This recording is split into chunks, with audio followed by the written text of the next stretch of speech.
We know a lot of you are interested in this, and we're waiting to learn more tonight about the condition of 111-year-old World War II veteran Richard Overton. Now, his family tells me that he was taken to the hospital early Thursday, where he's been diagnosed with pneumonia in both lungs.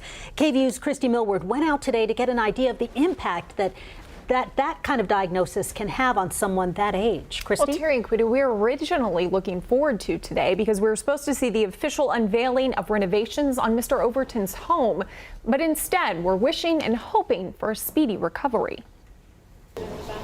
Richard Overton, known for sitting on his front porch, known for just celebrating his 111th birthday, known to be the oldest World War II veteran.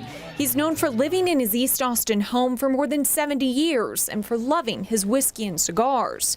But now the condition of his health is a big unknown. His family tells us he has fluid in both of his lungs as a result of pneumonia.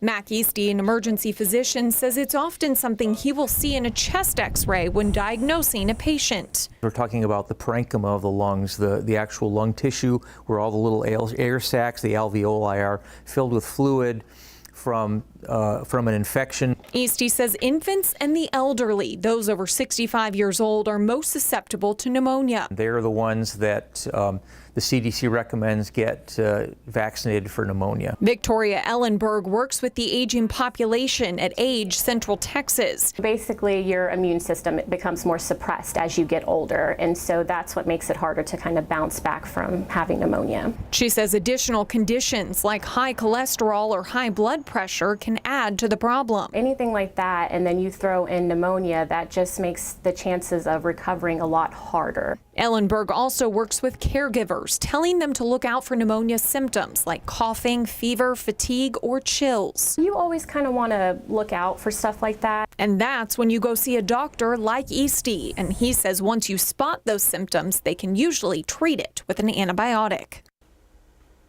Now, this is the second time that Overton has suffered from pneumonia this year. His family tells us back in May he was in the hospital for almost a week with fluid in his right lung. Now they tell us that fluid is in both of his lungs. Yeah, we're thinking about him and his family tonight for sure. Definitely wishing a speedy recovery. Absolutely. Thanks, Christy.